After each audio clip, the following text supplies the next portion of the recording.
நம்ம சேனலை பற்றி இன்னும் தெரியாமல் இருக்கிறவங்க கங்கை ஹெர்பல் கிச்சனை சர்ச் பண்ணிட்டு like, share, comment and subscribe பண்ணிக்கோங்க. மறக்காம பெல் ஐக்கானை ப்ரெஸ் பண்ணிக்கோங்க so that you get notified.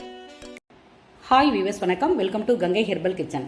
இன்றைக்கி கங்கை ஹெர்பல் கிச்சனில் சிம்பிளான சாப்பாடு என்னன்னு பார்த்தீங்கன்னா, வெண்டைக்காய் பொரியல், புரோக்கோலி, சின்ன வெங்காயம், பூண்டுலாம் போட்டு கொஞ்சமாக வீட்டில் வச்சுருக்க சாம்பார் பொடி, தனியா பொடி, மஞ்சள் பொடி, உப்பு சேர்த்து லைட்டாக தண்ணி தெளித்து வேக வச்சு அப்படியே பிரட்டி எடுத்துட்டேன். எண்ணெய் அதுக்கு ரொம்ப தேவைப்படாது. ஓகேங்களா? இது சூப்பரான எண்ணெய் கத்திரிக்காய் குழம்பு. இது பாருங்கள், முழுசாக தெரியுதா? இது அப்படியே தயிர் சாதத்துக்கு வச்சு தொட்டுன்னு சாப்பிட்டு பாருங்கள். பழையது இருக்கு இல்லையா, அதை வச்சு தொட்டுன்னு சாப்பிட்டு பார்த்தா சூப்பராக இருக்கும். அது என்ன பண்ணணும்னா, நல்லெண்ணெய் விட்டுக்கோங்க. சமையலுக்கு இந்த குழம்புக்கு நல்லெண்ணெய் விட்டு கடுகு, ஜீரகம், வெந்தயம் இருந்தால் தாளிச்சுக்கோங்க. சின்ன வெங்காயம் போட்டுக்கோங்க, பூண்டு போட்டுக்கோங்க, நல்லா வதக்கிடுங்க. கருவேப்பிலை போட்டுக்கோங்க. போட்டு இந்த கத்திரிக்காயை போட்டு சிம்மில் வச்சு 2 பிரட்டிட்டு அதுக்கப்புறம் நீங்கள் வீட்டில் என்ன சாம்பார் பொடி வச்சுருக்கீங்களோ, தனியா பொடி, மிளகாய் பொடி, அது மஞ்சத்தூள் எல்லாம் சேர்த்துக்கோங்க. சேர்த்துட்டு ஒரு பிரட்டிட்டு உப்பு கொஞ்சமாக போட்டுக்கோங்க. ஆனால் கரைக்கும் போது பார்த்துட்டு போடுங்க, சரியா? டங்க்கு கொஞ்சம் ஸ்லிப் ஆகுது, பசி எடுத்துருச்சு, அதனால் கலக்கி விட்டுட்டு புளி திட்டமாக போடுங்க, காரம் திட்டமாக போடுங்க. கரெக்டாக போட்டு வாயில் கலக்கிட்டு டேஸ்ட் பண்ணி பாருங்கள்.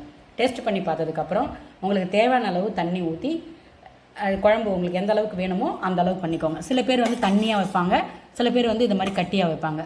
தேங்காய் பால் வேணாலும் பிழிஞ்சு விட்டுக்கலாம். நான் இன்றைக்கி தேங்காய் பால் விடலை, ஃபஸ்ட் ஆப்ஷன். ரெண்டாவது கசகசா கொஞ்சம், தேங்காய் கொஞ்சம் ஊற வச்சு அரைச்சும் சேர்த்துக்கலாம். கசகசா கொஞ்சம் வெந்நீரில் ஊற வச்சிட்டிங்கன்னா அது ஊறிடும். தேங்காய் 2 பத்தை போட்டு அரைச்சும் ஊற்றிக்கலாம். உங்களுக்கு இப்படி வேணாலும் பண்ணிக்கோங்க, அப்படி வேணாலும் பண்ணிக்கோங்க. இன்றைக்கி நான் நல்லெண்ணெய் கொஞ்சம் கூட விட்டு சின்ன வெங்காயம்லாம் போட்டு பண்ணதுனால இன்றைக்கி நான் தேங்காய் பால் விடலை. ஓகேங்களா?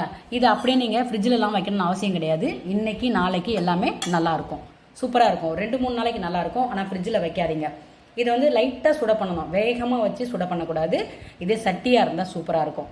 ஓகேங்களா? நல்லா இது பண்ணி விட்டு புளி, காரம், உப்பு எல்லாம் சரியாக இருக்கான்னு பார்த்து மிளகா வெடுதோ அந்த புளி வெடுது அடங்குற வரைக்கும் நல்லா கொதிக்க வச்சு இறக்கிட்டு அடுப்பை ஆஃப் பண்ணிட்ட பிற்பாடு ஒரே ஒரு ஸ்பூன் நம்ம காய வைக்காத பச்சை நல்லெண்ணெய் கடையில் வாங்கி வச்சுருக்கோம் பார்த்தீங்களா, அதை மேலாக ஊற்றிட்டு உங்களுக்கு வேணும்னா ஃப்ரெஷ்ஷாக கொத்தமல்லி, கருவேப்பிலை சேர்த்துக்கோங்க.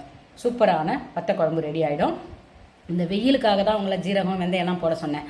அப்படி உங்களால் இருந்தால் அதை போட்டுக்கோங்க. அப்படி இல்லைன்னா கொஞ்சமாக தனியாவை கடாயில் வறுத்துருங்க. வறுத்துட்டு அதை அப்படியே பொடிச்சு போட்டுருங்க, இன்னும் பிரமாதமாக இருக்கும். செஞ்சு பார்த்துட்டு உங்கள் பதிவை சொல்லுங்கள். புழுங்கலரிசி சாதம்.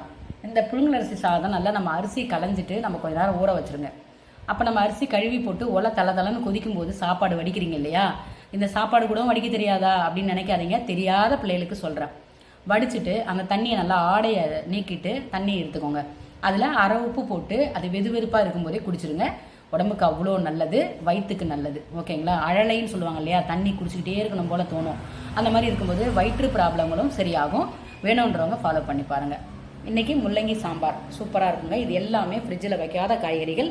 சிம்பிள் சாம்பார்னு நம்ம வீடியோவில் கொடுத்துருக்கேன். வேணுன்றவங்க செக் பண்ணி பார்த்துக்கோங்க. இதோட கூட நீர் மோர். ஓகேங்களா? ஃபாலோ பண்ணி பாருங்கள். சிம்பிளாக இருந்தாலும் ஹெல்த்தியாக இருக்கும். ஃபாலோ பண்ணி பார்த்துட்டு உங்கள் பதிவை சொல்லுங்கள். மறக்காமல் உங்கள் சப்போர்ட்டை கொடுங்க. சப்ஸ்கிரைப் பண்ணிக்கோங்க, ஷேர் பண்ணுங்கள், லைக் பண்ணுங்கள், கமெண்ட் பண்ணுங்கள். உங்கள் சப்போர்ட்டை கொடுத்துக்கிட்டே இருங்க. நன்றி.